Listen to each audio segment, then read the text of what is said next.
This week on Two-Faced Wrestling Talk. The road to Dontaku is nearly at its end. We will look back at a couple of the key matches on the road and look ahead to the shows this weekend, including the title showdowns. We will check out a former New Japan star's NXT TV debut. Plus, we will review NWA's Crockett Cup pay-per-view, and Kelsi and I will also check in on MLW, AEW, and WWE. And be sure to stick around for the end of the show when I'm joined by Glenn Rubenstein and Raj Giri as we review the YouTube series Cobra Kai and discuss how it relates to wrestling.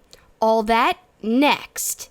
WrestlingInc.com brings you Two-Faced Wrestling Talk, the podcast that goes beyond WWE and goes in depth on NJPW, AEW, ROH, PWG, and more. Also featuring fun pop culture and wrestling crossovers, listener Q&As, and extended discussions about wrestling topics past, present, and future. Now, here's your host, Kelsi. Hi, and welcome to Two-Faced Wrestling Talk. I'm joined, as usual, as I am every week, by my co-host, Paul. Although you told me just now before we started to stop breathing, so I'm not sure if I should take that as I might not be here next week since you basically told me to stop breathing. Well, just breathe less loud, I guess, during the intro. I will try to be cognizant of that. Yeah. Sorry, Paul. So we got a great week of wrestling that we just got through. There's going to be another great week next week. But I can't wait to delve into all the things we watched.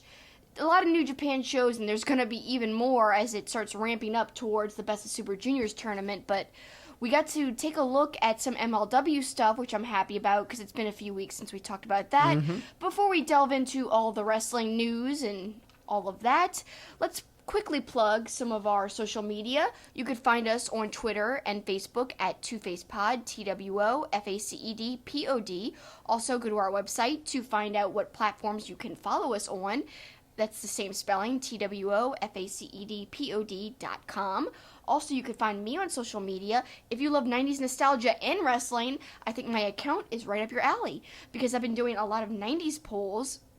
I've been doing these fun semi-regular segments called Kelsi Likes, which I really have been having fun doing. They're videos that I do on my Periscope and YouTube.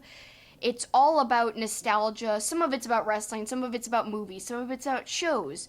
The next one I'm going to do is going to be a listener topic segment, basically, where I answer any pop culture questions, any kind of questions that are about wrestling, literally anything anybody wants to ask me. That'll be next Tuesday instead of Wednesday. I usually do it every Wednesday, but next week it'll be next Tuesday. And then a couple of weeks after, it'll be Kelsi Likes 90s Kids Movies. And I'm really excited about that. Yeah, you're all fired up to have a whole weekend of lounging on the couch watching kids' movies. A Goofy movie, Mighty Ducks, so many great movies. The Sandlot, Teenage Mutant Ninja Turtles. I'm going to be rewatching so much good stuff. Stay tuned to my Twitter at SuperKickingIt for all of that. SuperKickingIt. But that's enough of that. Let's get into the wrestling. Yeah, we'll talk about your other show a little later in the show and talk about a little tie-in in our listener feedback in the second segment. But now it's time to give our opinions on the latest wrestling shows, news, and developments. It's time for headlines. And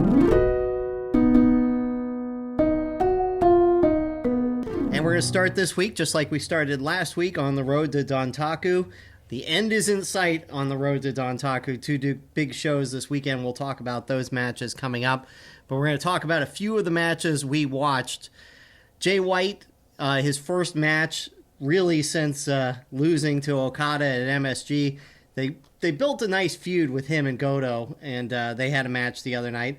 And I thought it was a decent match. I think right off the bat, one of the things that I'm really loving about New Japan is, and we've talked about this before, is Red Shoes.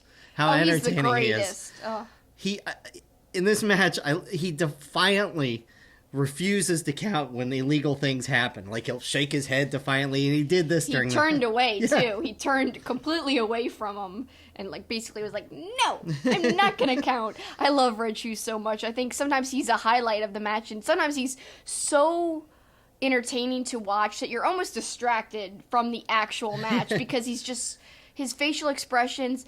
I love when he's trying to say, like, who's gonna get up first. He basically, like, does this little hand movement, like, who is it gonna be? Who's gonna get up? And he does this little palm thing where he, like, motions to both wrestlers. Such a fun guy to watch. But yeah, I enjoyed the Jay White match, and I think it's good that he got the win because he obviously needed that to bounce back. And you made an astute observation, actually. How about that? Yeah, I mean, for once. No, I'm just kidding. You make a lot Even of... a blind squirrel finds a nut once in a while. You make a lot of good observations. I'm just joking. But I think you had something interesting to say. You basically said, I like how it is the opposite of Okada's fall after he lost. He basically was ruined and kind of messed up mentally, and it kind of showed in his character. Whereas Jay White has bounced back and is winning, and I think that win was important for the difference between him and Okada. He doesn't seem to be that upset about losing. He just knows that it's still the Switchblade era. Right. I mean, he even said it's still, at the end, it's still my new era. Of course, we got a little heel work in. You can't have Gato ringside without him getting involved. So you had Goto and Gato. Yeah. Goto kind of dominated early, which I thought was interesting. They kind of let him have that moment, but eventually Jay White got the win. Like you said, I thought that was kind of important for him.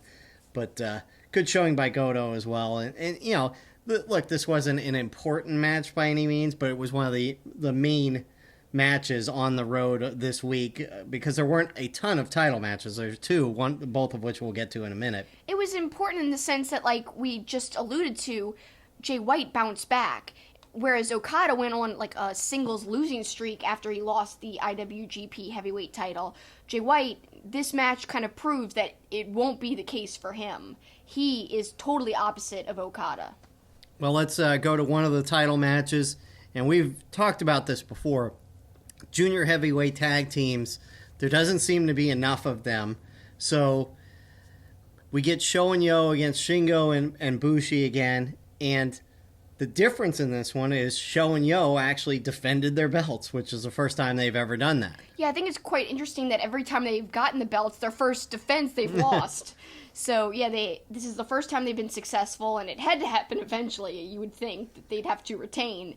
So I guess it was a needed result. Well, and we both discussed it. It was kind of important what they did, too, is they've been building this Sho-Shingo rivalry, and the ending of the match still preserved the rivalry, so we can still have that down the road, too. It wasn't one pinning the other or anything like that. So I think that's important, too, because they're clearly building up this rivalry between the two of them. Yeah, they really focused in the match on those two participants. Like, they had a lot of interaction and sequences together, whereas it was like, are the other two guys even in the match?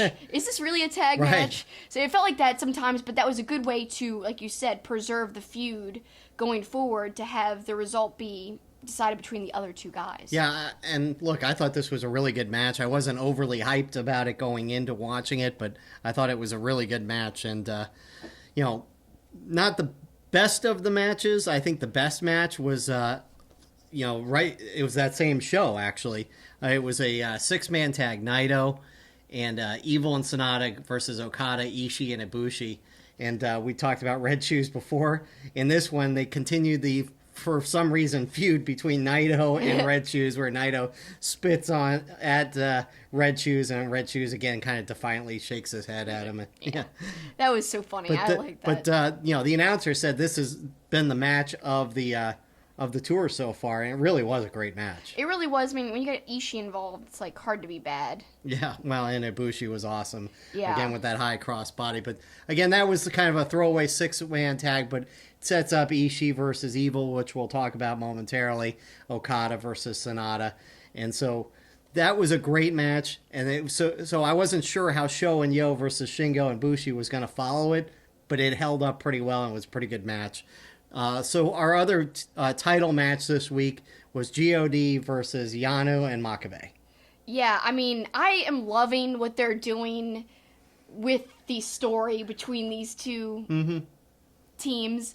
I feel like, God, the video package was almost the best part. I mean, the match was great too, especially because we saw a different side of Yano, like which you alluded to, which you kind of a dark side, yeah. Yeah, you can elaborate on that in a second. But what I loved was the video package showing Tama Tonga running with the belts, and we talked about this last week, just wobbling like when he runs, looking so hilarious and absurd the way he was running with those belts. But even better than that, the graphics. So you get kind of like a video game style graphic where it showed Yanu and Makabe, but then the best part was it showed Tama Tonga and Tongaloa, and they had like just the way they showed the cartoons were absurd and funny. Right, they look more like Grand Theft Auto, right? Yeah, well, the font did, but the style of like the people, that really just was funny regardless of it being based on Grand Theft Auto or not. It's, if you haven't seen it, go back and look at the video package leading into their match. I think it was a great, well done video package. I like how they emphasized the bag of belts that Tama Tonga had been dragging around, and just a lot of stealing of the belts from each side, and that was really highlighted in that package. God wins that match, and will continue to hold all the gold, and we've got something we'll be looking forward to next week involving God. So do you like mad, angry Yanu, who's kind of like got a mission, or do you like funny, hilarious Yanu better? Well, I mean, the funny Yanu is funny, obviously, but I think it is kind of cool every now and then when a guy, and they've done this with Yanu. Yanu wasn't going to cheat for a little while, right? Mm-hmm. He was going to be within the rules. Now, with this, they showed kind of a mean streak and a dark side to him. So, I mean, I don't think that's his personality. I mean, the goofy, He wasn't always goofy, but yes, right now it's been goofy for a while, and I do like the teasing of another side, though. Yeah. It makes a wrestler more dimensional, really. Mm-hmm. You don't want somebody who's always one way all the time. If you can get little facets of the other side, I think that's what makes great wrestling stories. So let's look ahead to this weekend quickly, and 4 really big title matches, 2 on Saturday night night in Japan. It'll be Saturday morning for us, and then 2 more on Sunday. You've got the never open weight title showdown between Jeff Cobb and Tai Chi. How do you see that one going? I don't want Tai Chi to win. It better not be him, but he's been on such a streak lately. But Cobb's been really dominant, so I am just going to guess. I'm going to put all my chips in the Cobb basket, I guess. Well, it wouldn't surprise me if Tai Chi wins because, they're not going to have Jeff Cobb hold both belts forever. And that's true. With the Best of Super Juniors coming up, I can't imagine them having Jeff Cobb hold it all the way through that either, the never open weight. I could be completely wrong, but we'll see how that shakes out. The other one, Dragon Lee versus Ishimori, of course, when we were at MSG, the terrific match that also included Bandito for the junior heavyweight title, and now it's just these two, and I think it'll be great. I honestly am looking forward to that match more than any of the other title matches. Or big matches. Yeah, even like Ishii and Evil, I love Ishii, but I'm looking forward to more Dragon Lee and Ishimori. I think I'm with you there. I think it's going to be a spectacular match. Yeah, I mean, I saw a glimpse of what they could do with that triple threat at G1 Supercard, right. And now I feel like one-on-one they probably will have even more time, and I just have a feeling it's going to be really fast-paced, and it's going to be something that we're going to remember. It might be the best match of the weekend. That's the main event of that night. Then the next night, Ishii versus Evil, as you mentioned. They have been building this up for months. Oh, yeah. And finally, they're going to get a singles showdown, and that one will be physical. Oh, yeah, for sure. And Ishii, nothing he's involved in is bad. So I'm looking forward to it for sure.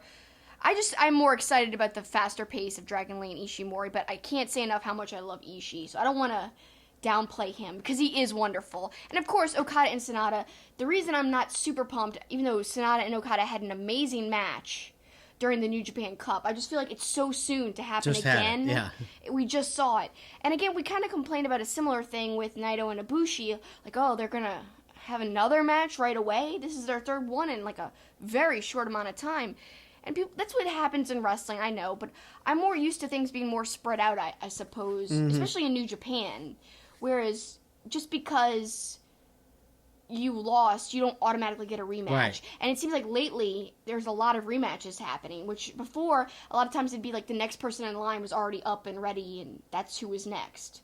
So to me, it is kind of a different thing lately, seeing all these rematches so soon in New Japan. Not that they don't ever happen, but a lot of times it's more time in between. So it's something I got to get used to, but I'm sure just like the New Japan Cup match, it'll be great. I think so, too. It'll be a tremendous couple days of wrestling in New Japan, and then they will turn the page and start looking ahead to Best of Super Juniors. And, of course, some of their talent will be joining forces with Ring of Honor in the War of the Worlds tour through the Midwest next week, which we will actually be attending a couple of those matches, and we'll look ahead to those next week. Yep, we'll be in Grand Rapids and in Chicago, my favorite city. I really love Chicago. I can't wait to have that Swedish breakfast. That's what I'm looking forward to the most. Yes, I know. Now I can't even remember the name of the restaurant. Something Ann's? Ann Sathers, right? Yes, Ann Sathers, yes, yeah. Tremendous. Speaking of New Japan, we're going to switch gears. Former New Japan star, former junior heavyweight champion, and Kushida making his NXT TV debut, and they made it up to be a big deal right off the top of the show, and the crowd certainly was into him, and he gets to keep his name, his gimmick, at least until Vince gets his look, until Vince gets his hands on him. But oh gosh, please no. But keep him the same. Neither of us was a big fan of his entrance music. Yeah, I was going to mention that. I just thought it was plain. I mean, his other music I really liked a lot. And then they had the video package that was actual footage of him as a kid wrestling around in his house and stuff. I loved that old video package because it was so personal and it really shows you who Kushida is, which is somebody who's always wanted to be a wrestler and who's really fun and, I don't know, somebody you could get behind easily and like.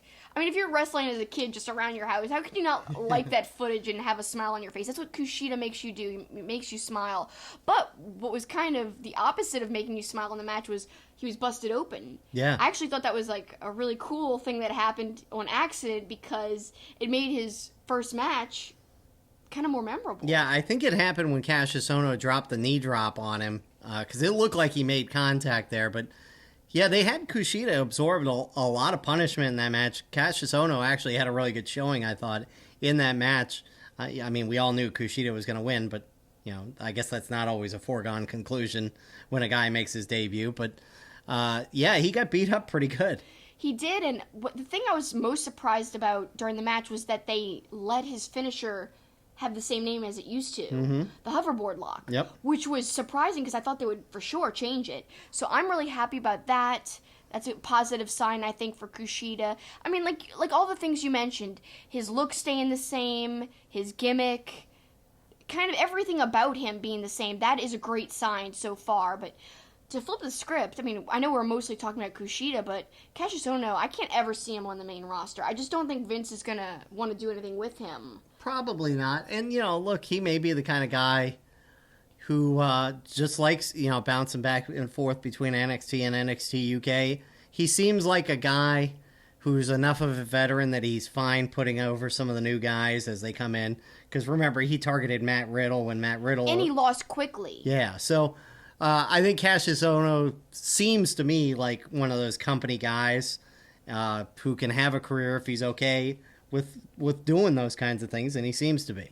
He does seem to be losing quite a bit in the last year, going back even further than a year, actually, like into 2018. But, again, this showing was awesome. He didn't look bad. He looked pretty good and dominant, too. Yeah, he was good. So both of the guys looked great in the match, and that's why I think it was a successful TV debut for Kushida. That's my rating. What do you think? Yeah, no, I thought Kushida looked good. I thought Cassius Ohno looked good. The announcers certainly seemed to play up that it was a really good match. So and that Kushida was a big deal, which is important because he is a big deal. And they listed off, you know, all of his accolades in New Japan too, which I thought was pretty cool. That is cool because they don't always recognize where the person came from. And to hear them specifically say things, I think, was quite surprising, but I was happy to hear it. Let's shift our attention to Raw and SmackDown and our weekly War Machine, War Raiders, Viking Experience, Viking Raiders update. I picked up on this. So, you know, when they used to come down to the ring, they'd pump their fists and the crowd would chant war. Very obvious that they didn't do the fist pump now because they don't want the crowd chanting war. It's so ridiculous. Yep. I'll never get used to this. They ruined them. They ruined my boys. I mean, I know our listeners can disagree, and that's okay. They might be saying, Kelsi, how could they be ruined by a name change? Well, because it lessens their personality, I feel. It kind of lessens the effectiveness of their characters. And also, how can the audience invest in people who last week or 2 weeks ago, they were Viking Experience, now they're Viking Raiders? What do we call these guys? The audience is probably confused, especially because it's the main roster audience who are more casual types of fans than, like, let's say the NXT audience is. They are more hardcore. So to me, you got a name change, you got to get used to these guys anyway for the casual fans watching them for the first time, and they're already probably confused. Yep. In fact, we talked about last week, Michael Cole and Corey Graves were like stumbling over the name. This week, it was the ring announcer when he announced them winning. You could tell the winners of this match, the Viking, and there was a very noticeable pause, like he couldn't remember what the second part of their name was. So I thought that was kind of funny too. Well, I mean, just now when we were talking, I almost said, I don't even know what I almost called them, but I couldn't remember. I was like, Viking Experience? Like 2 weeks ago? What? So it's all melding together for me, too. So I totally understand that. It's got to be hard for these guys to keep it straight. The other part of Raw that was interesting, of course, they announced the Money in the Bank participants, which we'll talk about that when we get around to Money in the Bank here in a couple weeks, and our thoughts on that. But AJ Styles and Seth Rollins had their face-off. I mentioned this last week. It seems too quick because this is going to be two of your best going at it. It seems like they're just trying to force this rivalry right away to have this in the pay-per-view. And the confrontation they had was really forceful for this to be happening, like, so quickly. It just doesn't make sense. It's like so forceful, so soon, doesn't all add up, and it feels very, very forced and fake. Yeah. And it would have felt real if it had been built up for a while. Yeah. And it would have felt really important, but now it just feels like rushed and kind of odd. And another thing that I think is a little rushed was KO's turn on Kofi and the New Day. Personally, like, this is my... You could have had that go for a little while, yeah. Yeah, you could have had that go and then been appalled, like, extra appalled when KO turned. Right. Well, especially because Big E's going to be out for a little while, so you could have let that breathe for a while. But I will say this, the Kofi KO segment at the beginning of SmackDown I thought was really good. KO coming out and saying to Kofi, look, none of these people really... While they all loved your feel-good moment, nobody really buys you as a champion and stuff like that. Yeah. So I thought great heel work by KO.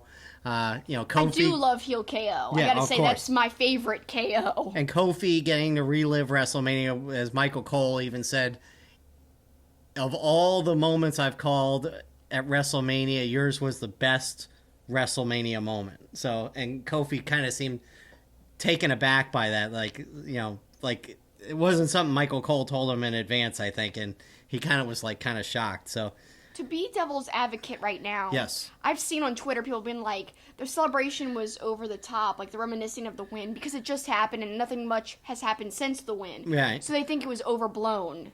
I could see that. So that's just, I don't necessarily agree with that because it was a huge moment that he won. No one thought it would happen. And it was such a surprise because a month or two before WrestleMania, that wasn't even in the plan. Like, that wasn't even in the books, that wasn't even in the stars. Right. But it happened anyway, and that's why I think it's one of the more special WrestleMania moments. But I guess I could see how other people would think that, but I don't necessarily agree. Well, KO is a born heel, and I'm glad he's there. Couple people that we've always said are born baby faces. They've made Sami Zayn into a heel, and it sort of seems to me, I could be off base, but Bayley may be on her way to being a heel because she didn't smile coming to the ring and all that. I think that would be a mistake to make her a heel, just like I thought it was also a mistake to already have her go against Becky Lynch with nothing on the line, but that's a whole other thing.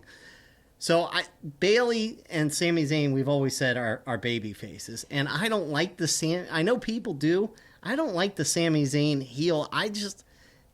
That's another one that just feels forced, and it's a lot of him rambling. And doesn't seem to make a lot of sense to me. I don't know. A lot of people think that it does make sense, and it's actually got some basis in truth. Right. And, you know, I could see that, but personally, my own opinion is that I don't like it at all. Because I think it's really rare to get somebody who's super believable as a babyface, and I know I'm going on and on because I've said this before on our podcast, so if you're a long-time listener, I apologize. I'm saying the same thing, but I still believe it. I think that it's hard to come by really believable babyfaces, and Sami Zayn is one of them, and Bayley too. A lot of people want to see Bayley turn heel, just like they're liking Sami as a heel. But to me, it's like, you got enough cool heels. Mm-hmm. Let some pure baby faces exist. Especially when they're not forced feeling. Because to me, it's so cheesy if you've got a baby face that's just over the top and very fake seeming. Whereas, if you've got somebody who's a natural at it, why not let them run with it? There's not a lot of people who could do that. I agree. Sami Zayn seems like a good guy. So does Bayley. So... Well, I knew what you meant. Yes. I knew you were going to correct yourself, but we all know what you meant. So, to me, it's like, just let them run with it. I know people are dying for a Bayley heel. Yeah. Heel Bayley. But I don't care. I think they're going to get it. I like it the way it is. Her body language just screamed it to me on SmackDown. Couple things I'm kind of over, and tired of. They're overuse, and they did this with Becky and Lacey on Raw. The security having to separate them. They seem like they're using it every week now. It's enough with the security can't hold them back, and they come back together. That's all nonsense. And then we've talked about this before, and I'm hoping that the Money in the Bank pay-per-view is the end of it. Enough of the Shane Miz thing, of Shane making fun of Miz's dad and all. And really, enough of Shane in ring, Yeah, I know. We've talked about that before, but they're going to do what they're going to do. I don't know. I do want to read off a couple of my favorite comments of the week. I always seem to like this. I like Corey Graves saying after Money in the Bank, Becky Lynch, you could be looking at Becky No Belts after they've been calling her Becky Two Belts. And then Samoa Joe's comment about... because Rey Mysterio's had his kid in the locker room, and Samoa Joe said, "Rey, get that kid a mask," implying that the kid was pretty ugly. That's horrible. But great heel stuff from Joe. Joe's amazing. He's the best. And unfortunate that the Hardys have to drop the tag team belts with Jeff Hardy's injury, but they'll move on with some sort of tag team tournament or something. I'm not a big fan of Matt Hardy being turned back into the Hardy Boys, Matt Hardy. To me, you had Broken/Woken Matt, which was the most unique thing going. And now Bray, let's quickly touch on that. Bray has kind of taken on a character change similar to what I consider the character change that Matt Hardy underwent when he changed from just being Matt Hardy to being Broken Matt, and then when he went to the WWE, eventually becoming Woken Matt. And I loved that character change because there was nothing else in wrestling like it. To me, Bray Wyatt, it's kind of similar to that. There's nothing like what he's doing. It's so reminiscent, I said this last week, so much like Pee-wee's Playhouse and Blue's Clues. And again, we saw more of the similarities between those shows and the Firefly Funhouse. Oh my god, I'm tongue-twisting it again. The Firefly Funhouse, we're seeing the similarities even more this week. Because he had a word of the day. Much like, what's today's secret word? Cool. Remember what to do when you say the secret word? Scream real loud. And that's what would happen on Pee-wee. So again, word of the day, really, really similar to the secret word. And I'm liking it a lot because it's creepy. No, it's really good. Afterwards, I was so creeped out, and I didn't think that kind of segment could do that to me, but it was well done. And Corey even said, "No, I don't want to sleep. I don't want to sleep ever again." Yeah, that's anyway. okay. I didn't want to sleep ever again or something. Yeah. Another good line by Corey. Yeah, it was tremendous. We haven't talked about AEW in a little while, and of course, we're less than a month away now from Double or Nothing, and Cody just released a really good promo. Yeah, it was the Road to Double or Nothing video, the latest one. Of course, we found out that he's facing his brother, Dustin Rhodes, who's now left WWE and shed his Goldust persona or gimmick. And now we're seeing them brother against brother, and I love how he painted it very uniquely. I love my brother. I don't want to kill my brother. I want to kill the Attitude Era. And basically attack the Attitude Era, and everyone's talking about this, so I'm not saying anything new, but really unique angle to take on the feud. You could have done it very generically, about their father's love or about anything, Right. about how Cody never had the place on the card that Dustin had while he was in WWE. But he even addressed that, calling attention to the prodigal son idea. And even in the YouTube description, it defines the word prodigal, and I really like that a lot because it perfectly suits Cody Rhodes. And even said he was okay with being known as that, but he's, here to he kind of alluded to putting down Dustin, and then he got, emotional, obviously. I mean, to me, that's the part I didn't like about it, is the emotional part, because he's not going to truly put down Dustin or hurt Dustin in any way. So to me, that emotional part, when he was talking about putting him down, it's you're not really going to put him down, so there's no reason to cry. But it really works for what it was supposed to do. And overall, it was a wonderful, emotional, great story type of promo. And if we had more of that in wrestling, we'd be in good shape. Also to note, this might not be an AEW news thing, but who knows if Dean Ambrose, now Jon Moxley again, because he used to be called that, now he's being called that again. Who knows if he's on his way to AEW? Some people froze the promo video, Right. the vignette, and saw a pair of dice on the wall. Yeah, but it was, I think, and look, maybe people are right. I think that's reading way too much into it. I mean, he's just walking down the street past an advertisement. I get it could mean something, but I don't know. Let me play devil's Let me play devil's advocate. Oh my God! Let me play devil's advocate and say, well, you know what? In movies, everything usually has a reason for being in the frame. It's called mise en scene. E-N, not N-I-N. It's en scene, like a scene of a movie. And what it means is everything within the frame is there for a reason. And sometimes it's specifically placed a certain way to evoke a certain reaction, or even if it's subconscious. So we're going to talk about The Godfather and Goodfellas in a little while. Well, something that I talked about The Godfather is Luca Brasi, one of the gangsters, going into a bar, and he gets killed. As he's going into the bar, there's this glass with fishes underwater on the glass. It's a design on the glass. And so I think that's kind of a little bit of foreshadowing. And it was done on purpose. Right. About how he's going to sleep with the fishes. Right. So to me, that was done on purpose. Those fish aren't random. No. So who knows if the dice are random? That could be very well. Why would they put random dice? I don't know. We'll see. To me, it's very well could be on purpose. It was such a high-quality video.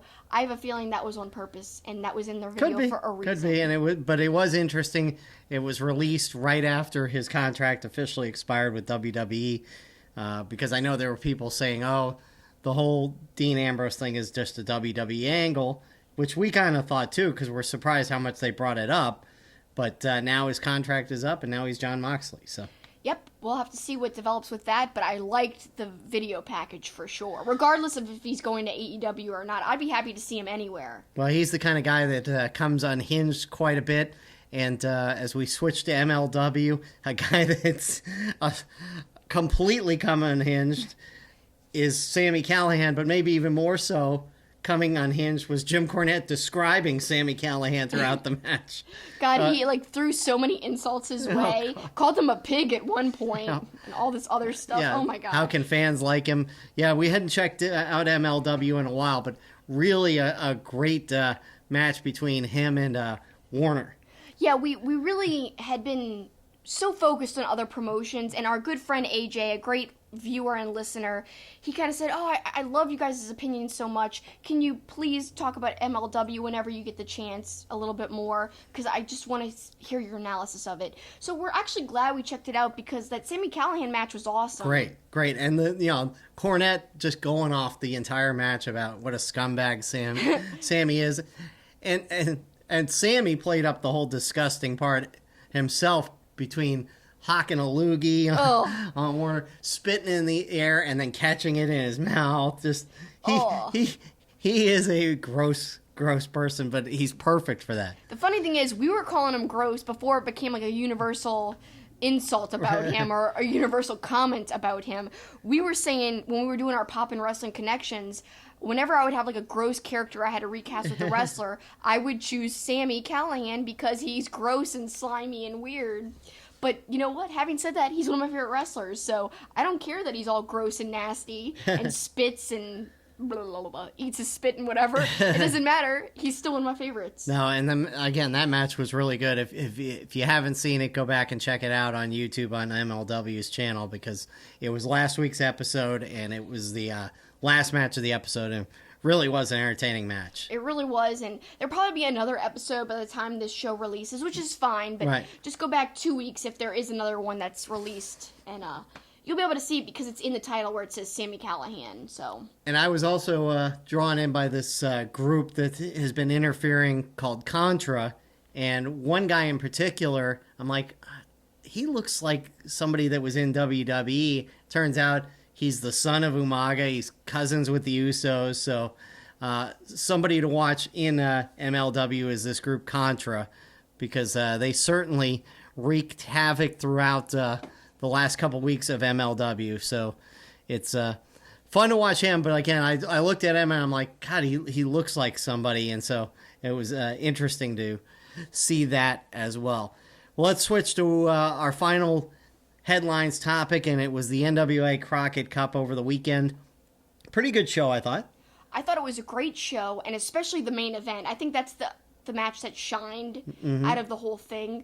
Of course, the Briscoes got disqualified in the Crockett Cup tournament, which was kind of a bummer, but they released a scathing promo afterwards with offensive language. And actually, I kind of got into an interesting back and forth debate with somebody on Twitter who said, I don't like the Briscoes. There's nothing artistic. There's nothing good about them. Like, the Usos are where that's at for me. And I'm like, there's no way. The Usos, in my opinion, and if you guys disagree, that's fine, because everyone loves the Usos, but to me, their gimmick is so forced and phony. There's nothing believable about how hardcore they are and how tough they are. To me, the Briscoes, it's super believable to me that they're cursed, that they're tough, that they are who they claim they are. So to me, the Briscoes, there is an artistry to being yourself, and they've got the creative freedom to just be them, and the Briscoes are the Briscoes, and that's why they're so great, because they're so good at being themselves and being just crazy rednecks. Right. That's what they play up, and that's what they deliver. Well, since we're talking about the tag teams, let's talk about that finals of the Crockett Cup. And it was PCO and King versus Isaacs and Latimer. And I love the funny and ridiculousness part of PCO supposedly had his shoulder dislocated.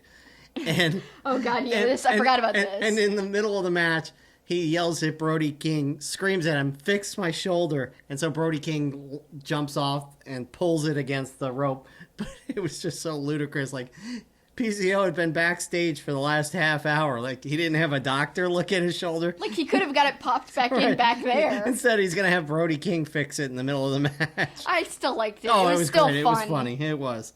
I was actually super surprised by the result, because I really thought that there was no way they were going to put it on PCO and King, because they're exclusively Ring of Honor guys, more so than NWA guys. Now, I know that there's a partnership between NWA and Ring of Honor, but I still thought that there's no way they'd be able to tour and, defend the belts. But they won. And man, that says a lot about, I think, their run the last few months. They've been on fire. They've really been over since they joined Ring of Honor. I mean, even before, so PCO was doing great on the indie scene before he joined Ring of Honor, and so was Brody King. They were both gaining momentum, but since they've been paired together, it's almost been an insane rise. They just keep going up and up in popularity, and they keep getting the wins, because I think the companies see that. Right. Like, wow, these guys are over. Let's bank on this. Let's cash this in right now and use that popularity and put some belts on them. It's pretty funny. 13 months ago, we didn't even know who Brody King was, and then we saw him at a PWG show, and now he's the winner of the NWA Crockett Cup, and he's been a tag team champ at Ring of Honor. So not only did we see him at PWG, but we saw him the next night at, I think, Strong Style Evolved as like a ring, almost like a young lion. Right. Yeah, right. But I mean, I don't think he was an official young lion, but he was helping out around the ring. Right. There on the floor. So that was kind of funny, because it was in the same area 2 nights back to back. And so we saw him twice in a row, and we didn't even know who he was. Right. And quickly, he became a name that we talked about quite a lot after that. Right. Well, you were surprised that they won the belts, but even more surprised that Colt Cabana won the national championship. I am so happy with this result. Even though I tweeted it at the beginning of the match, I honestly don't know who I wanted to win at the beginning. I was like, I love Willie Mack, but of course Colt's a favorite of mine. I'm really glad Colt won, though, after having said I was torn, because, I mean, he's amazing. And with the belt, he just totally deserves it. And then we saw James Storm come up and challenge him, so that'll be interesting. He'll be defending against him very soon. But I love on Twitter, I think NWA posted a photo with Colt in the national title, and it's on Colt's shoulder, and it's almost like an engagement photo. Like, he's looking at the belt, like, so lovingly, like they're getting engaged. He's like, oh, you've got to go look up the photo. It's priceless. It's like a romantic photo. They also had NWA Legends come back, and I had to laugh when Caprice Coleman was interviewing Nikita Koloff, and at one point during the interview he goes, what happened to your accent? I thought that was a great line. I actually got to say, speaking of Caprice Coleman, I think he doesn't ever get enough love about how good he is on the mic. He really transitioned perfectly from the announce table with the commentators to what he was asked to do. So he'd kind of keep the audience engaged in what was happening. He had to introduce the legends and talk with them. So everything he was asked to do, he did perfectly. It's a hard job, too, when there's so much going on.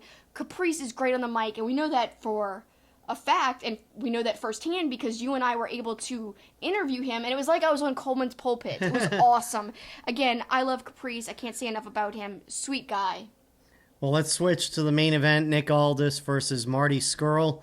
And right off the bat, Scurll pretends that Camille tripped him and gets Camille thrown out of the match. So right off the bat, some chicanery by Marty Scurll. And that would be a theme throughout the match, that he would do whatever it took to try and win the belt, basically. I'm not surprised he didn't win, though. There were some people saying, I could see Scurll finally winning tonight. But I'm like, no, because his contract's going to be up in a year. And I just can't see him traveling where he's got ROH dates. He can't just travel everywhere with NWA. Plus, NWA's relationship with Nick Aldis is so strong. Mm-hmm. You've got to have another wrestler who has a strong relationship and is willing to be completely committed to NWA for them to finally take the belt off Aldis. Aldis is kind of like an NWA guy exclusively right now. I just can't see him losing it because they've built up so much with him, with the company, and they almost go hand in hand right now. So to me, going in, I had a feeling it wasn't going to be Scurll, but still a great match. It really was. Aldis at one point choke slams Marty Scurll through the table, which was awesome. But then he does this weird walk. It was almost like the Bernie dance, but he was walking where he was slinging his arms weirdly and stuff. Like he was all proud of himself. Yeah, I like that a lot. He really carries himself like really prominently, and that's why I think he makes a great NWA champ.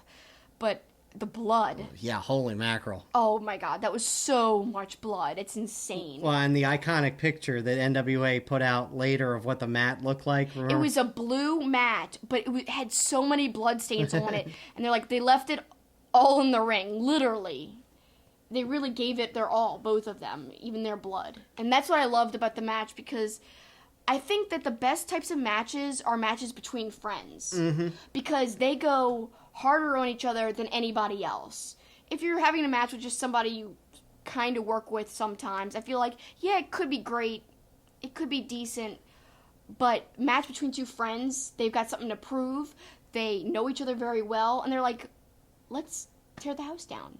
It's almost like a mutual decision. Let's do this. Right, and it really was a great match. And like I said, Marty was going to win at all costs. Nick Aldis was going to try and win honorably. So Camille came back, tried to get involved, and Aldis kicks her out of the ring, basically says, get back in the back. That was one of my favorite parts of the whole match, because Nick Aldis wanted to win on his own accord, especially because they had been friends. Scurll didn't care. He didn't care at all. He wanted to still use heel tactics, and that just shows you he's the villain.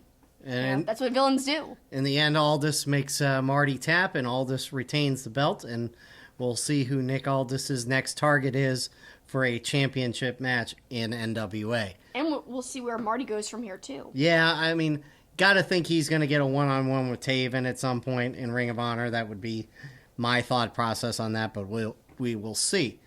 Well, Kelsi, on either or this week, your bi-weekly show on your YouTube channel and on your social media, you had to choose between Goodfellas and The Godfather as far as which was your favorite movie. When we come back, some of our listeners will recast those movies with wrestlers. Plus, we'll take your questions next. St. Arnold Brewing Company, located in Houston, is Texas' oldest craft brewery. Their goal is to brew world-class beers and deliver them to their customers as fresh as possible, making them the best beers in Texas and Louisiana. Their customers are beer lovers, people that appreciate great, full-flavored beers. So whether you're enjoying an art car IPA or a smooth-drinking lawnmower, look for St. Arnold beers throughout Louisiana and Texas. Our Two-Faced Wrestling Talk logo was inspired by Two-Face, the Batman animated series character, and his coin. The logo was designed by the talented and creative artist Eric Hudson. Eric creates wrestling-themed pieces as well as other pop culture art. He is also currently working on a Roddy Piper comic book. You can follow him on Facebook, Twitter, and Instagram at Dreaded Dinosaur. You can also support his work by becoming a patron at patreon.com/dreadeddinosaur. Please check out his work. And now back to Two-Face Wrestling Talk. So we mentioned this before the break. You did your either-or episode of Goodfellas versus Godfather. Boy, I mean, I weighed in, of course, and I choose Goodfellas just because it never stops. The movie, there's no lulls. And that's, I think, the reason I like it better. To me, Godfather has 20 minutes or so of just stuff that feels like filler that could be lopped out of it.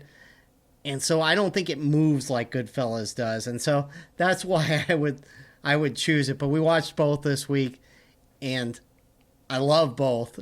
Although Sonny Corleone's fight with Carlo first. No, his fight with Carlo where he misses the punch by like a foot. And then his comical death is just, he gets out of the car to get shot more and flopping around. It was I know at the time it was an iconic death scene, but looking back on it now, it was fairly ridiculous. It was ridiculous, but having said that, there's a lot of artistic, wonderful scenes and wonderful shots specifically in The Godfather, but I will say that I'm not going to give away which movie I chose as my favorite because you got to go to my Twitter or my YouTube channel to discover what I chose and watch the video. Again, that's at SuperKickingIt, SuperKickingIt for the Twitter Periscope video, or you can find it on YouTube, Super Kicking It with Kelsi, Kelsi. Well, you also talked about artistic scenes. I weighed in towards the end, and you didn't see it. One of my favorite scenes from Goodfellas is when he takes his future wife on that first date in the restaurant. Yeah, it's a long tracking shot where they go in through the back of the restaurant, and he passes so many people he knows. He passes the kitchen with like 40 people working in the kitchen. You commented like, how many people are going to work in the kitchen? I also forgot to mention in my either or how much I love this scene. I forgot to mention Henry just going through the whole maze of the kitchen into the restaurant. Finally, he gets like a really front row seat because he's valued. Right. He's kind of like a big guy, right? There. And in the community, and everyone respects him. So it's really cool, and you hear Karen narrate about who is this guy? Right. And she's super impressed at this point. So it's just wonderful and accomplishes what it's supposed to accomplish. It shows you that Henry's kind of like a made guy at that point, and it also shows you how Karen's kind of falling in love with him. Well, so to me, it does everything it's supposed to do, and the shot itself is beautiful and well done, and it took a lot of choreographing, because you have to literally have everyone walk by at the exact right time. The blocking must have been insane. And they did it earlier in the movie, too. Another great scene is where Henry meets all the people in the family, basically, as they're going through. All the gangsters. Yeah, and all the guys with their nicknames, and they acknowledge him or whatever. And I'm going to go get the papers. Yep. the two times. Yep, 2 times. So some great scenes. And so Goodfellas edges out Godfather for me. I'm not going to say which one I chose, but that Tommy death scene, Pesci. Oh, yeah. Come on, yeah. That's of course. Great. I mean, I'm not going to go into it too much, but there's a lot of great stuff I like in both movies.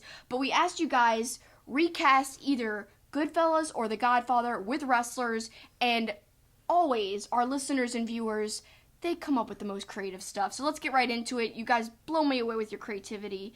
At PCH Nilbog says, Goodfellas, James Conway is Tama Tonga since he's a true gangster. Henry Hill is Sami Callihan because he has no qualms hurting people.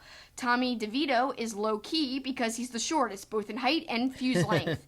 I like the casting of Goodfellas with wrestlers, except the only one is Henry Hill. He says, no qualms hurting people. I feel like Henry does have some qualms hurting people.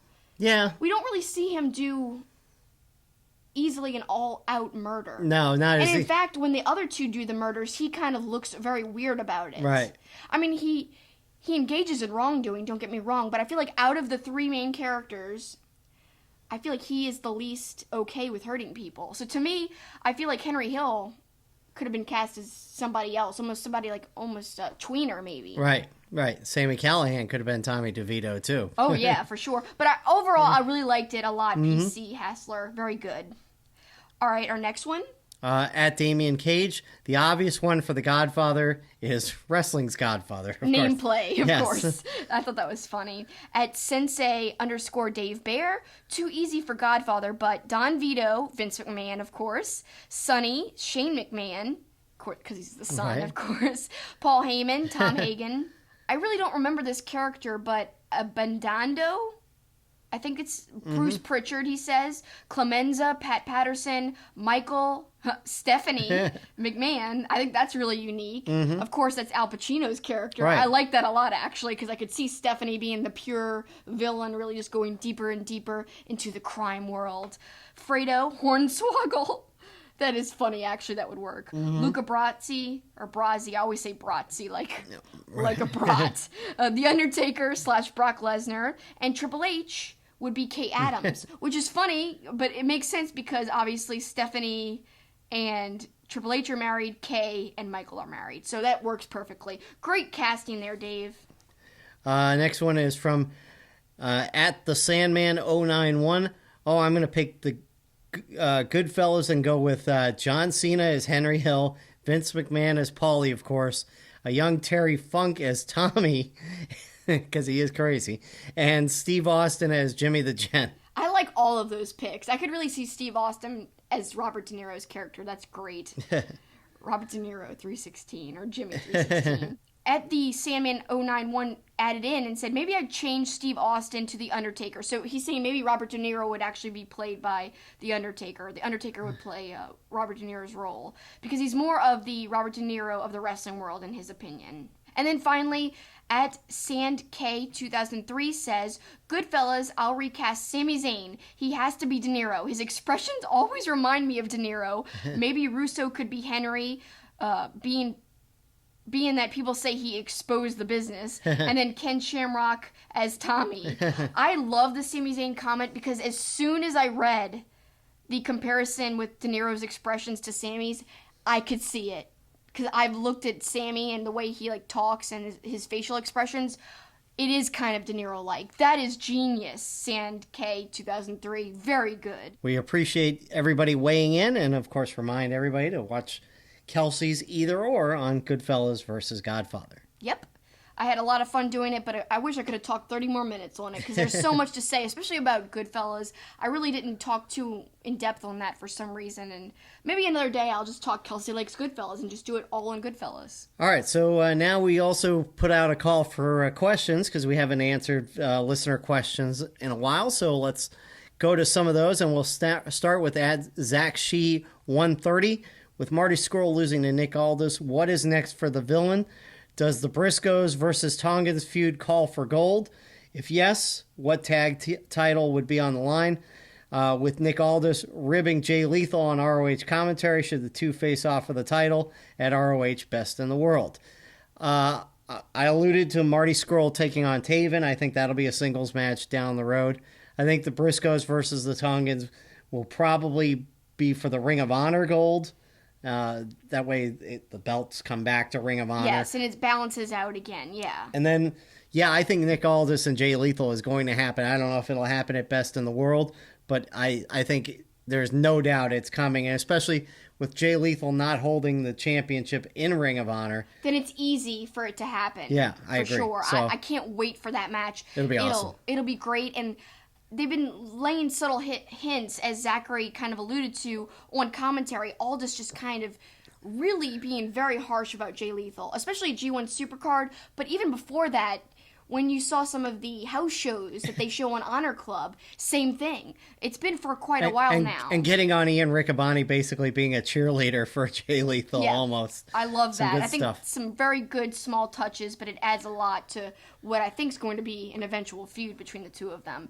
So Zachary continues on with some more questions. Post War of the Worlds wrestling shows you hope to attend in 2019. Of course, he means wrestling shows, but he also asks, what non-wrestling events do we hope to attend this year as well? Well, I can tell you the ones we definitely are going to. We're going to see Paul McCartney. Yeah. So that's cool. I'm going to take you to Summerfest for the first time in Milwaukee, Wisconsin, which I've been going to for more than 20 years. So looking forward to that. I'd like to say that we're going to see the Bruins in the Stanley Cup Finals somewhere and go to that. Gosh, that'd be awesome. Or the Celtics, who I'm repping today. Maybe in the NBA Finals against somebody, but I guess those would be like some dream non-wrestling events. Wrestling events, we got plenty, I'm sure. I mean, wrestling events, we go to a lot, so I don't... Whatever we can go to, that's what I want to go to. I really don't have any specific preferences about I have to get there. We try to go as much as we can to anything. But in terms of non-wrestling events, I've got a lot I want to do. I mean, all I'm asking for is one flippin' ska show. We can't find ska anywhere. It almost worked out to where when we go to Chicago, we could have seen Streetlight Manifesto, but it's just on the exact wrong day. If it was just one day earlier. It's the same night as one of the War of the Worlds shows. Yeah, so we can't go, and I'm bummed out because I love ska, and you can't find ska in New Orleans anymore. You used to be able to. I used to go to ska shows, local ska shows, almost every week in high school. So to me, I really love ska music, and I'd love to go to any, doesn't matter what the band is, any ska show I could find. Well, hopefully soon. And the other one we didn't mention because of Chicago, you're going to get to see Wrigley Field for the first time in a Chicago Cubs game and get the whole authentic experience sitting in the bleachers. That'll be pretty cool. Yeah, that'll be fun. And wrestling-wise, G1, don't forget, too. Oh, yeah, we're going to Dallas, but we're already going to that for sure. Right. But he's talking about, like, what do we want to go to? What do we hope to attend that we don't have? Well, if money were no object, all of them. Right? Yeah, I know. I'd be going to everything if money wasn't an option for sure. And then I could cover everything, too. But, I mean, I've got more non-wrestling events I want to go to. Like you alluded to, the Bruins. It would be great to see them actually make it to the Stanley Cup. Really, I'd love to go to a lot more hockey games in general. Because hockey is a new sport I'm into. I'm really getting into it. And I'd really like to see a lot more games. But there's none. Again, in New Orleans, there's really hardly any teams close by. So that's the one bummer. No, our closest NHL team is in Dallas, which we could go see. We did go there. I mean... And we could see them in the Stanley Cup Finals, I guess. Maybe. Our closest hockey team in general is in Pensacola, the Ice Flyers, in the SPHL. But, yeah, we'll see. Hopefully more hockey on the horizon. I'm all for that. Let's go to our next question from @PCH In Bray Wyatt's new gimmick, he has a doll which seems to hold a special place in the Funhouse. Many take this as a sign Sister Abigail is showing up. If so, who's it going to be? A lot of people say Nikki Cross. I think Chelsea Green. She was awesome on Impact as the Mad Bride. I actually think both of those would be tremendous choices. Remember when they tried to do Bray being Sister Abigail? The funny thing is, I think the voice is Bray's voice. Right. Of the doll. Right. So to me, it's like... Is it just going to be a rehash of him in, like, women's clothing again? I don't know, but I'm hoping it is Nikki Cross, even though I really would like her just to keep her own gimmicks. Maybe Chelsea Green would be a better fit overall. Yeah. Because I kind of like Nikki Cross as Nikki Cross. Yeah. I think she's great, but they're not even using her as her, so that's a big bummer. Maybe bring back Vicky Guerrero for that role. A lot of screaming and scariness. Screeching. I don't know if that would fit very much, but our great friend Jody has a question for us. She's at Jody, ADLE, and that's spelled Jody. Any opinions on the state of WWE? I think the storytelling's kind of weak. The wrestling's getting a little better over the last few weeks, but storytelling needs a lot of work. I've been watching a lot of good shows and a lot of good wrestling. I mean, with that Cody promo, with the other promotions we're into, like New Japan Pro Wrestling, they all are good at storytelling. That's where I think WWE's biggest weak point is right now. And then I watch shows like Cobra Kai, where you see so multi-dimensional characters that you just invest in. And I think that's what's missing in WWE. What do you think, Paul? I was a little more hopeful a few months ago. It seemed like they were kind of turning the corner. But it really feels like the last few weeks, there's been a lot of haphazardness to it. Not a lot of commitment to storylines, to even things that they were doing. Like Andrade goes to Raw on the Superstar Shakeup, but then the next week he's back on SmackDown. Things like that are a little annoying to me. And I don't think they're letting the wrestling talent go as long as they should let them go in these matches. Yeah. Because there have been some good matches. There's no doubt about it. There were some good matches on both shows this week, but it felt like, it was more of a lot of the goofy stuff, and that's always been my problem with WWE is it's too much of that. And so, I'm not excited as I was maybe a few months ago when I thought they were turning the corner, when they had, Seth Rollins in that gauntlet match, and certain things are I'm excited about, like Kofi and things like that. And, I think the participants in the men's Money in the Bank coming up, I think are all good choices for the most part. So things like that make me excited. I think Seth Rollins versus AJ Styles, I think could be a tremendous series, even though I think, as we both talked about, a little too soon for that. I think Seth should have been just going off against somebody a little more generic at Money in the Bank for his first title defense. So I guess bottom line is I'm mixed. I think there's potential to be a whole lot better. Yeah, I have to agree with you. Our next question comes from our good friend RJ at Krasinski RJ. Bold prediction from each of the major promotions between now and Mania 36. I'm going to let you answer this because I'm terrible at predictions. I really don't like making bold predictions. I don't know. I honestly don't know. I know this seems like an obvious one. I think when AEW does All In 2, I think CM Punk shows up in some form. Maybe not Double or Nothing. Not Double or Nothing. I think the show, when they go back to All In Chicago, I think CM Punk makes an appearance. Because he's actually busy the night of Double or Nothing. Right. He's commentating some fighting thing. And I don't think that's any sort of bold prediction. I just think with his recent appearance in Milwaukee, or supposed appearance, I just think at some point he's going to come out of the woodwork, and it seems like a chance to stick it to WWE would entice him to come out. So I think that would be one of the bold predictions. I think you're going to see somebody major defect from WWE. I don't know who, but I think somebody major from WWE is going to defect to AEW in the next year. Yeah. I don't know who it's going to be, but I think there's going to be a major name that goes. And maybe it is like Dean Ambrose. It could be. But that's the kind of star you want to see, somebody leave WWE and really surprise everybody and say, wow, AEW is a legit player here. I mean, I think people are already thinking that, but that would just cement it in for sure. Again, I'm just not big on predictions. I'd rather just analyze what's already happened personally. But I know people love predictions. Me, I just can't think of any. I'm sorry, RJ. I'm the worst. So, well, here comes another prediction. Dave Pazewski, our good friend, wants to know, Best of Super Juniors, who are your top 3 wrestlers that you want to win the tournament? Who I want to win? That's a lot different who I think could win. I don't know. They're sure are promoting Shingo quite a bit. Mm-hmm. I'd love to see El Phantasmo go pretty far because, apparently he's probably making his debut in this tournament. I'd love to see him do well because I've liked what I've seen from him. And I'm pretty excited that he's going to be in New Japan Pro Wrestling. I like Robbie Eagles a lot. I hope he does well. I don't know. I'm really a big fan of him. So I definitely hope Robbie Eagles goes to distance. But I'm sure it's going to be, the more standard choices. But those are my little wishes. Yeah, I think Ishimori has a good showing, I think, in this, just like he did last year. Surprise or somebody who, I don't know. I I guess I got to look at the roster again and pick a dark horse. I guess we'll do that before the tournament starts. But Shingo, I said, it's not like Shingo's my wish. I'm just saying that's somebody who people keep saying he's going to do well. So that one's not my wish, but the other two are, especially Robbie Eagles. I don't know. I like him a lot, especially because we've seen him in PWG, and I like him there too. Yep. All right, so thanks, Dave, for that question. Now we go on to our last question at Psycho Nigiri. Who do you think will have the longest and best reign out of the current 3 mid-card champions, Jeff Cobb, Juice Robinson, or Kota Ibushi in New Japan Pro Wrestling? Or which of the 3 are you most looking forward to seeing grow as champion? Well, I think the longest reign will probably be Ibushi, if I had to guess.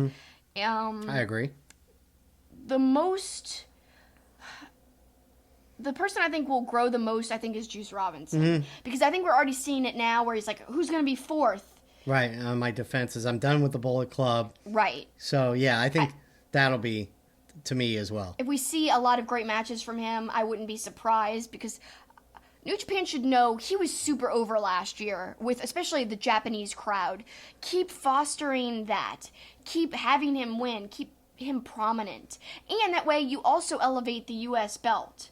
So you're doing 2 things at once that help the company as a whole and help this wrestler who really has been really great for the company. He even said, I think he said recently, he wouldn't mind if he finished his career in New Japan Pro Wrestling. Invest in a guy like that. He's into the promotion. He's behind the promotion. Be behind him, which they have been, so far. Just his first run wasn't very good, and, his performance with the G1 last year wasn't very good either, but I think we're seeing a new Juice, so that's who I'm looking forward to growing. I completely agree. I think Jeff Cobb's going to have the shortest of the title runs, as we mentioned earlier, so I think Ibushi is certainly going to have the longest run, I would think. Who knows? We could be wrong. Again, I'm bad at predictions, but that's what I'm going with, and I'm sticking to it. And now for a discussion that's completely different, but still wrestling related. Earlier this week, Glenn Rubenstein and Raj Giri joined me to talk about Cobra Kai, the YouTube show based on the Karate Kid movies. It's just been renewed for a 3rd season. Here's part 1 of our review and analysis of the series, which does contain spoilers. You might be thinking, what the heck does this have to do with wrestling? Well, actually, a lot of it does have to do with wrestling because storytelling is storytelling. And of course, good wrestling has good storytelling. So we're going to see what Cobra Kai did right and what some wrestling promotions can learn from it, I think. What do you guys think? Yeah, absolutely. I think, when it comes to professional wrestling, I feel like the flip side is true, right, Raj? I feel like every time we talk about Raw and SmackDown or even NXT and we review a storyline, we use that as a point of reference. That's a shorthand. I've always said one thing I loved about Bayley versus Sasha at NXT TakeOver was the way they set her up as the underdog. And at the end, Sasha raising hands with her, respecting her. It's like the "you're all right" LaRusso moment from the end of Karate Kid 1. I feel like Vince McMahon notoriously has lifted things from other media so much. Writers are inspired by the media they grew up on, the media they watch. Wrestling and pop culture are intertwined. And I think this is a great way to look at the flip side of the coin. Yeah, and I think there's so much with Karate Kid in general that, and Rocky, that it's a very pro wrestling story, where it's it's an underdog character, the bad guy, the heels, and the underdog overcoming and winning at the end. And it's a very basic story, but done so well. And the characters are remembered, decades later, and it spins off into this just awesome TV show. And, Glenn and I, with our Raw and SmackDown reviews, yeah, it's been kind of tough lately with the storytelling. There really hasn't been much. It's just kind of wrestler A wrestles wrestler B and beats them, and then wrestler B beats wrestler A. So it's going to be kind of weird doing a positive review here. The thing is, good TV tropes and really story tropes are the same throughout time. You really can rely on the type of things that the audience can invest in. And if you kind of stay true to those tropes, you should be good. But WWE, I think, has lost sight of some of those tropes. But Cobra Kai surely did not lose sight of them. And they really kind of played into them. And I think they did things right. And it's funny that you mentioned Rocky, because actually Cobra Kai referenced Rocky 3 a multitude of times. I think at least 2 or 3 times they talked about, let's battle like the end of Rocky 3. I think specifically the 2 main characters were talking about that, and I loved it, those little references there because I'm a big Rocky fan. So that was kind of neat, little Easter egg. Well, do you know the You're the Best Around was originally supposed to be for Rocky 3? And I actually didn't the know Tiger that. was supposed to be for the Karate Kid. And they got swapped, and it's hard to imagine it the other way around, but that was the original plan. I had no idea. That's a really good piece of information, Raj. That's interesting. I had no idea. Yeah. And I think Cobra Kai really hit it out of the park with season 2, but season 1 as well, because I watched both seasons really quickly, like in a span of 2 days. And specifically, season 1 was great. There was a lot of little references and callbacks to Karate Kid, the movie, because I had just rewatched the movie before rewatching the show. But season 2 started with a bang with that episode, Mercy 2. I mean, Kreese is back, and there's that epic fight scene at Cobra Kai between Kreese and Johnny. And Johnny, of course, it's slipping my mind. And it was epic. And he knocks a cigar out of his mouth and the place goes on fire. Just that fight scene is so epic, but the story is already intriguing right off the bat from the beginning of the episode. Oh, one thing I would ask you, Raj. So at the end of Cobra Kai season 1, how did you feel about Kreese coming back in the last shot? I was curious how they're going to, go with it. I thought it could be really cheesy. Because I love that first season. And we're going to have some spoilers here. So if you haven't seen the season, hold off until you have. But I thought it was a little cheesy, but it was intriguing. I was like, oh shit, I hope they can do with this what they did with the first season. And I thought they did that very well. Kelsi, how about you? I mean, it feels like season 1 of Cobra Kai was so grounded in reality, in the present that we live in. Kreese, if you look especially at the beginning of Karate Kid Part 2, certainly in Karate Kid Part 3, became a much more cartoon, mustache-twirling villain. How did you feel when you saw that surprise cameo at the end of Cobra Kai season 1? I literally exclaimed. I was like, holy, I wasn't expecting that, to be honest, especially because they said he was dead, but maybe I should have known that they were going to flip the script on us and do kind of like a surprise by saying he was dead. It was almost like a secret tease in a way. But I thought it was well done because it was a surprise that made people, I think, talk about it after season 1 was over. I didn't watch season 1 as it aired, but I can only imagine being somebody watching it when it first aired that, I was really surprised that he came back. And I loved it. Again, like I said, I was watching it and I said, oh my God, holy heck. And I was just glad that I could start season 2 right away. It would have sucked to have waited. And they did it with season 2, the tease at the end as well. So, yeah. Let's hope YouTube renews this soon. Oh, they're renewing it. I mean, right? Although I don't know if either of you have read, YouTube is changing its original content strategy for YouTube Premium.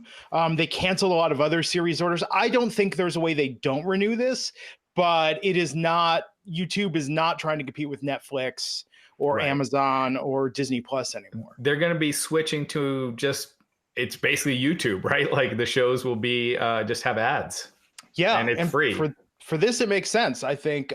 So season 1, I mean, let's talk about the story a little bit about how Cobra Kai came to be, to recap it for people that don't know. The 3 guys that worked on the Harold and Kumar movies, they did American Reunion. I'm trying to think, they did Hot Tub Time Machine. Some of them worked on that. They had this idea to do the series. They went to Sony first. They pitched it to them to get the rights to the Karate Kid intellectual property, which Will Smith, that's why he's an executive producer on the show, because of the remake with his son.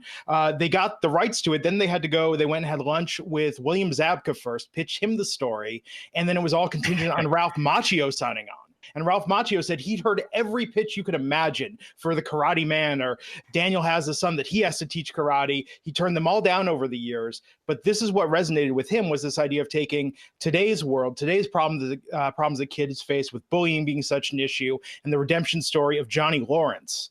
The fact that Daniel doesn't have this balance because of Mr. Miyagi. And what's crazy to me, this goes to the one thing the WWE kind of does when it comes to WrestleMania, but they really seem to lose sight of it with weekly television, is that the creators of Cobra Kai have seasons worth of story planned out. with this. Yeah. They have all the ways it can go. And with the WWE, we hear about the big Mania match that they're going to build towards, like Roman and Brock. They spend a year building towards that story. Becky, Ronda, and Charlotte, they spend a lot of time building towards. But isn't it amazing what you can do when you plan out, you know, a 10-episode arc for somebody, and you start with where you want to end up and then work backwards to get to that satisfying payoff? Yeah, and you know, I feel like they could do that. Like, you take your top guys. You look at Seth Rollins. You're like, where do we want to take him for WrestleMania 36? And it's not 10 episodes, but it's a 10-month arc. Like, you know, this is kind of where we're going to start him off through the summer and get him here with this guy. And so this guy is going to be doing this, and Becky Lynch and yada, yada, yada. But yeah, I mean, all great. The Game of Thrones, they all have the idea of where they're going. And, you know, things do come up, injuries, you know, real life characters dying, you know, like things come up. But as long as you have enough storylines, one of them falling through or two of them falling through won't kill you. And you can change on the fly. That's the thing. You know, current WWE has kind of lost sight of that long-term planning. If you look at older WWE, they used to plan ahead, like in the build to Mania. You had a story that they were building towards for months. I mean, let's look at this past Mania. That was thrown together haphazardly. Cobra Kai couldn't get away with that. They can't just throw the season together. Right. They've got to have a plan. And I think the same thing should be said about wrestling. They should have a plan. And like you said, Raj, if injuries happen, you know, one or two, they can work around that, but there should still be an overarching kind of plan and story to be told. Right. And not just one. Like, you could, I mean, if they had plans for Roman at this year's Mania that fell apart with the leukemia diagnosis, well, you should have like 4 other things, you know, backed up and guys that are protected, so you could easily fill them in or, you know, kind of add them to the story or you know, just storytelling. It's missing storytelling and characters, and Cobra Kai, they did it great. So if we want to just briefly recap the first season, what happened, if anyone, I'm sure everyone's seen it. So maybe should we just jump in the second? Well, actually, I mean, I think we can kind of talk about the first season and also talk about, you mentioned character and story go hand in hand. And I think something that was established in the first season is we saw the redemption of Johnny. Johnny, you know, was kind of like the bad guy, obviously, in the original Karate Kid. He was the villain to Daniel. And yet in Cobra Kai, things have been flipped on the reverse, and he's actually a really great character, a character you can almost root for, especially after the first episode. We kind of see him down and out in the first episode. Daniel's life is together. He's selling cars. He's got a successful dealership and a great family, whereas Johnny is on the outs and he's not doing very well, but he decides, hey, I'm going to reopen Cobra Kai. That was the best time of my life. And though it starts off rocky, we actually come to love Johnny. And I think I've seen that on my Twitter. I actually put out some polls like, who do you prefer in Cobra Kai? Do you prefer Johnny or Daniel? And the majority of people actually said Johnny, which I found surprising because when you watch Karate Kid, you would probably root for Daniel, right? I was LaRusso all the way in Karate Kid for sure. I mean, I found Johnny to be the more interesting character in both seasons, but really in the second, even more so in the second. I still like Daniel. It's not like I'm rooting against him or anything, but I think Johnny, there's a scene in both the first and second seasons where Johnny explains it from his side. He really makes, and you know, kind of goes through the whole first movie, but from his point of view. And it actually makes sense, you know, with the way he explains it. It's like, yeah, that was kind of, LaRusso was kind of a jerk. I mean, he did move in on Allie a little bit, a tiny bit. Exactly. That's bad. But the thing that they really drive home is that Johnny's worst qualities and worst characteristics in the movies, his worst actions, have all been influenced by Kreese and this philosophy. And I feel like in season 2, they really, really underline that. So that being said, and we should probably jump in and just start talking about season 2 and where it goes. I mean, so they really see the first episode of season 2 felt more like an epilogue to the finale of season 1. We had Johnny squaring off with Kreese, who wanted to get re-involved with Cobra Kai immediately. We had Daniel picking up the thread that he was going to teach his daughter, Samantha, in addition to Robbie, Miyagi-Do Karate, reopen the Miyagi-Do dojo in Mr. Miyagi's palatial estate. And it really set up the threads for the season, the conflicts. You had Miguel pining over the loss of Samantha and their relationship. And while you could see that Miguel was a little more thoughtful and already starting to take to heart what Johnny had told him in the end of season 1, you could see that Hawk and some of the other students were more on the traditional Cobra Kai route already, the no mercy idea. And I really loved how this episode set everything up. I want to talk specifically though, and feel free to jump in if I forgot anything, but I really want to talk specifically about the last shot of that episode, because we had Johnny that pushed Kreese away, and Kreese comes back, brings Johnny the broken trophy from the beginning of Karate Kid Part 2, the trophy he broke in the parking lot from the All Valley tournament. Kreese has fixed it, gives it to Johnny, gives a very humble apology, turns around and leaves. Johnny calls him back, and then they just linger for a second long enough to see that sort of smirk on Kreese's face. Yeah. Do you think it was almost a mistake to tip the hand that Kreese had something up his sleeve so early in the season? Because to me, that was almost my only qualm with the opening episode. Kelsi, what did you think? I thought the smile or the smirk was so subtle. I actually really liked it because I think we're already second guessing Kreese before he even does that smirk. I feel like, but yes, you're right. It's kind of giving it away in a little, in a little bit of a sense. But if you look at Karate Kid did things over the top. It was a little cheesy. So I think in that sense, cheesy in a good way. I'm not trying to be offensive because I love Karate Kid. I feel like the smirk was playing into the feeling and the tone of the original. So I liked it personally. I kind of liked it too. I felt like it got you more behind Johnny from the beginning. One thing I also liked at the beginning, all the throwbacks to Karate Kid Part 2, the very first scene in Karate Kid Part 2 where Kreese is choking out Johnny, and I liked the fight because the one thing I thought might be cheesy with the second season was if Kreese was in on it all the time, the whole time with Johnny, because Johnny had this big redemption story kind of in that first season, and it'd be kind of all for naught if he was in cahoots with Kreese the whole time. That wasn't the case. So I really liked it. And I see what you're saying, Glenn. It would have been a little different if you thought Kreese really was changing, and then you kind of see that he's not. But I also like that he's the one real bad guy that's on this, on this series and in the movies. That's been consistent. And I kind of like that they kept him that way. Do we want to talk about sort of his arc as opposed to going episode by episode and sort of talk about some of the action? So with Kreese, we learned throughout the series that all his stories about Panama and working in the Middle East, all of that's a lie. He seems to be at some shelter for homeless vets, barely hanging on to his bed there because he's getting in fights with other residents. Very humbled man. And I thought that was really good that they humanized him for an episode, similar in the way we came to care about Johnny in season 1, where it was like, okay, Kreese is a man at a time. Yes, he has some, let's just politely call them antiquated views about the world. But he's a humble man who has fallen, and he's trying to rebuild his life back to something that he could cling to. I really liked that. I wonder how much of that even was true, given how far they swung that pendulum back the other direction, given where it went in the season with his secret takeover of Cobra Kai that was revealed at the very end.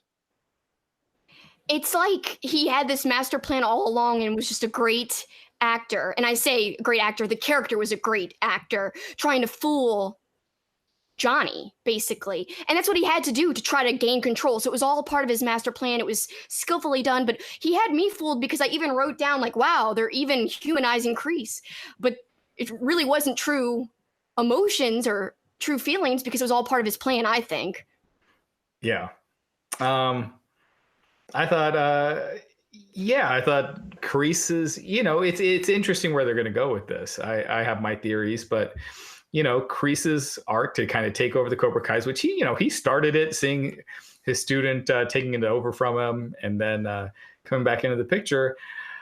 Yeah, I mean, he was a kind of a jerk. Anytime you saw the real Kreese the whole season, he was kind of a prick. And so you're rooting against him. He's trying to turn Johnny, but Johnny is becoming more and more like Daniel, like with every episode, basically saying that karate's for defense only. And, you don't hit an injured opponent. And you see the guys like Hawk, who was a very sympathetic character early on, who's become the new Johnny in a lot of ways. You see that transformation. So He's becoming the new Dutch. I mean, he's just becoming like full-on psycho. So, in fact, Hawk goes so far in that direction, they have to give us a flashback to remind us that Hawk was once a sympathetic character. Right, yeah. And after we saw that flashback, I really thought and had hope, like maybe, just maybe, they're going to show, you know, that he's learned something, that he's going to kind of go back the other direction a little bit. But nope, full on heel completely. He's no tweener. Yeah, no, he's turned completely. Oh, yeah. That kid is such a good actor. He is. He's so good. And because of his backstory, he could always turn babyface. That's true. Yeah, you know, although we definitely didn't see that. So here's I haven't seen this in any of the reviews. I want to get your theories on this. What's interesting about this is the second season of Cobra Kai. You would think, oh, the Karate Kid 2 is going to be the themes they follow. No, I think the shadow of Karate Kid 3 was hanging over this season so heavily in that you had the evil mastermind Kreese. I was expecting Terry Silver to come out of the shadows at the very end of the season, that he's been secretly bankrolling this entire thing. It's all a sham.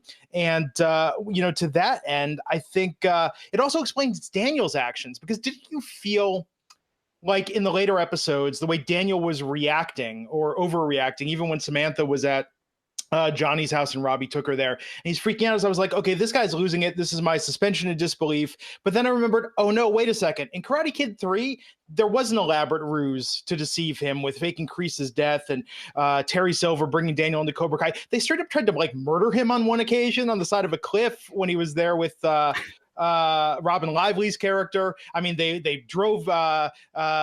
Miyagi's little trees out of business because they kept busting up the store. So I think you have to almost take Karate Kid 3 into account to really believe a lot of what you're seeing in Cobra Kai season 2. Well, they reference it, right? Like, this was the first time they had referenced the third. I mean, they were throwbacks to the second Karate Kid in the first season of Cobra Kai. But I've kind of blocked the third one out of my head because it's such a great movie. Oh my gosh. I love the first two, and I thought the third one just like left such a stain on the series. It's so over the top. What about you, Kelsi? How are you on part 3? I have really got to rewatch it. Like Raj says, like I barely remember it, but I remember liking it when I saw it like so many years ago. I do remember liking it. And I caught some of the references, but again, it's just so cloudy in my mind. What I was more focused on was like, the references are great, but I feel like even in the finale of season 2, they were referencing and mirroring the first episode of season 2. It feels like they were perfect bookends of each other. Like, we open up with season 2 with that epic fight scene between Kreese and Johnny, but it ends with an epic fight scene at the school.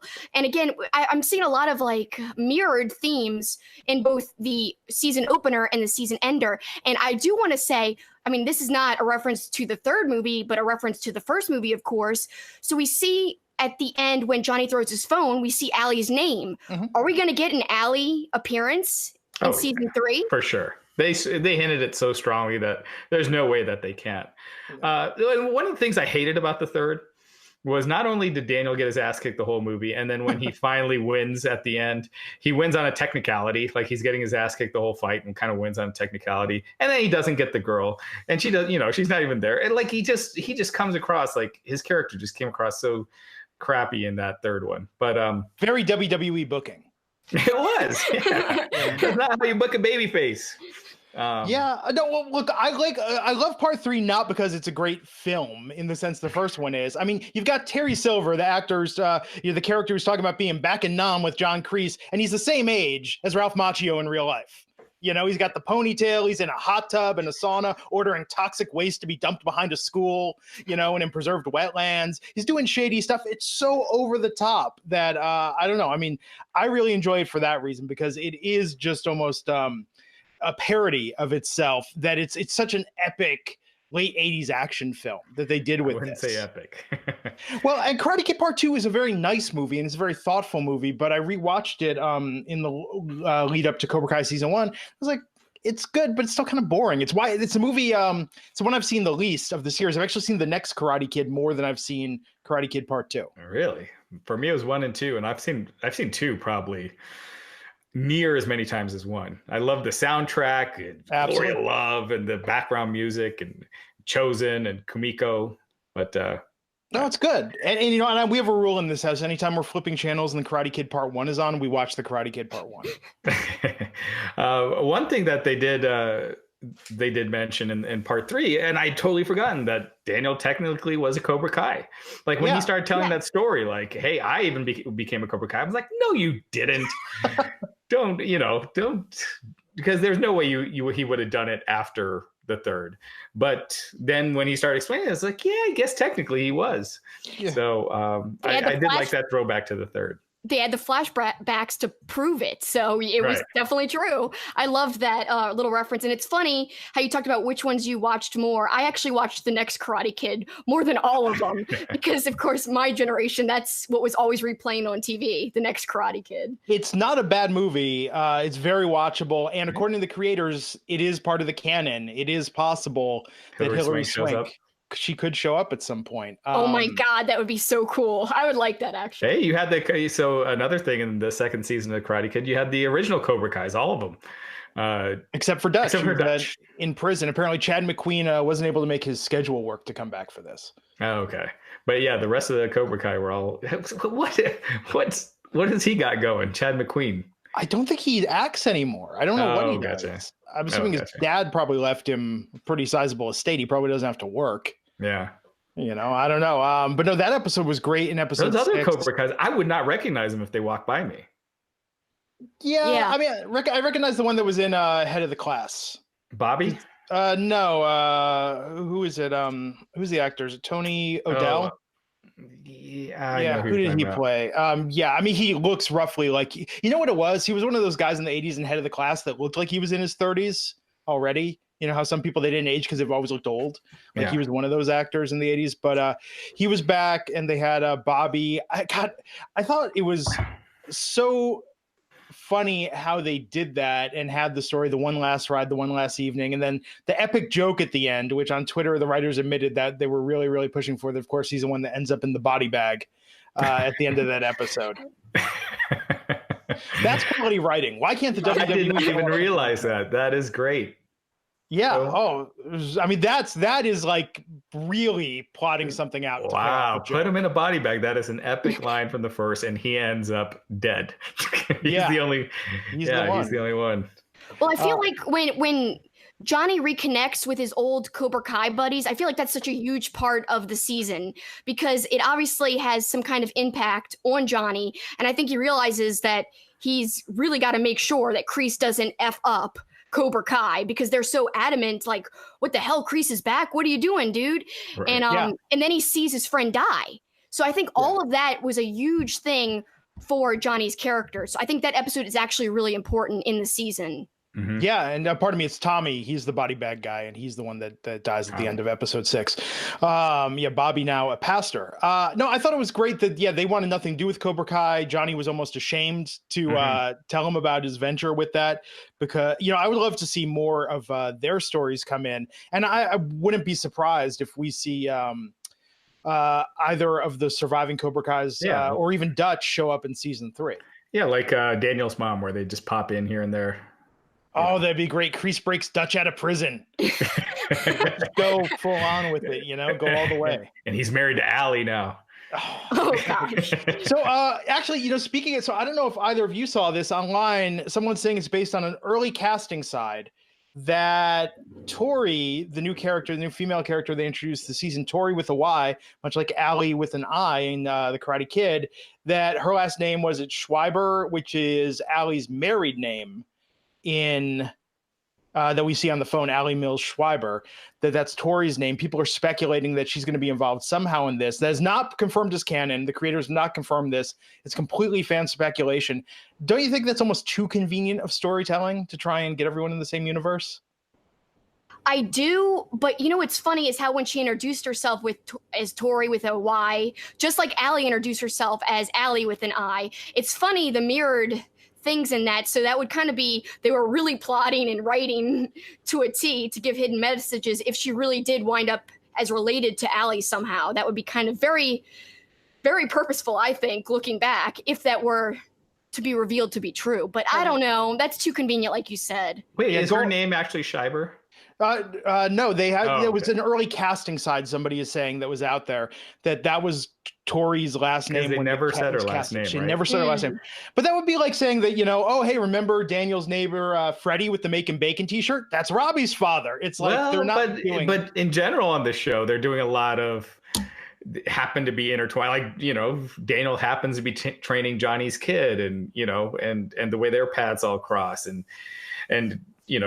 Johnny's kid happens to fall for Daniel's kid. And if you do it the right way, if you have a reason why she joined Cobra Kai, and it has to do with Allie, and like maybe she had heard about Johnny from her mom, so it gives a reason, not just it was happenstance, but there was an actual reason. Because when she did come to Cobra Kai, it did seem like she had a meaning, a reason to be there. Perhaps. So, no, I like that. That's interesting. I never even thought about that. Yeah, I think that would be an interesting turn and way to take things. But yeah, there's definitely been a lot of convenience of plot in this series, but there almost has to be, right? Or else you have to go too far to explain why everything is happening. But with Tori, I thought it was smart for them to bring in a female antagonist to give Samantha someone that she could have a rivalry with, given that Robbie and Miguel are having such a rivalry now. Yeah. I thought it was definitely a good decision. However, I don't really like Tori at all. And I think that's the point. You're not supposed to like her. And I really loathe her. I mean, to me, even Hawk has some, you can sympathize with him a little bit, even though really I dislike him quite a bit too. So to me, she's like the female Hawk right now. And I think that's good because you need somebody to really root against, because I don't see Sam as that type of person. You can't really root against her, even though she does do certain things wrong. She's got some gray areas. She's not perfect, obviously. But yeah, I don't like Tori at all. It's funny. I am the opposite. Really? I like Tori and Miguel. Well, you were saying you didn't like Robbie. Tell me why. And Robbie, every time he talks, he's got this smile after everything he says. He's like, "Oh, I see that," and it just drives me insane. And Samantha too, just smiling after every sentence.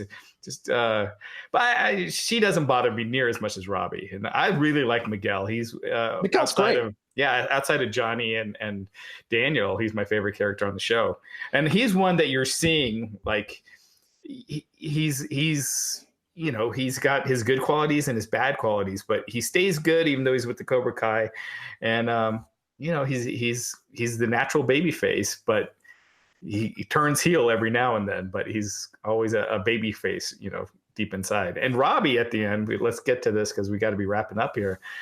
That seemed like he was a turn to the dark side at the very end. Stay tuned for part 2 of our Cobra Kai discussion coming next week. So we're going to wrap things up. Again, Kelsi likes this week. Want to plug that one more time? Yeah, if you guys have any questions you want to ask me, you want to know more about me, you want to know my favorites of anything, movies, TV shows, cartoons, literally anything pop culture related, or also wrestling related. You want to ask me a specific wrestling question? Go to my Twitter at SuperKickingIt, SuperKickingIt. Send me a message or tweet me your question. I'll answer it on Kelsi Likes, again, next Tuesday, not Wednesday. Right. And make sure you check out her either or from this week, Goodfellas vs. Godfather. Next week, we've alluded to it a little bit. We're going to take the show on the road. We'll do the show from Chicago because the following weekend, we're going to go see War of the Worlds in Grand Rapids and in the suburbs of Chicago. So we're going to do the show from Chicago. I'm looking forward to that, but looking even more ahead and more farther away, man, we're about to go to Double or Nothing soon. It's technically in this month, so it's not that far away. No. So look out for that because we'll be putting out great content, hopefully.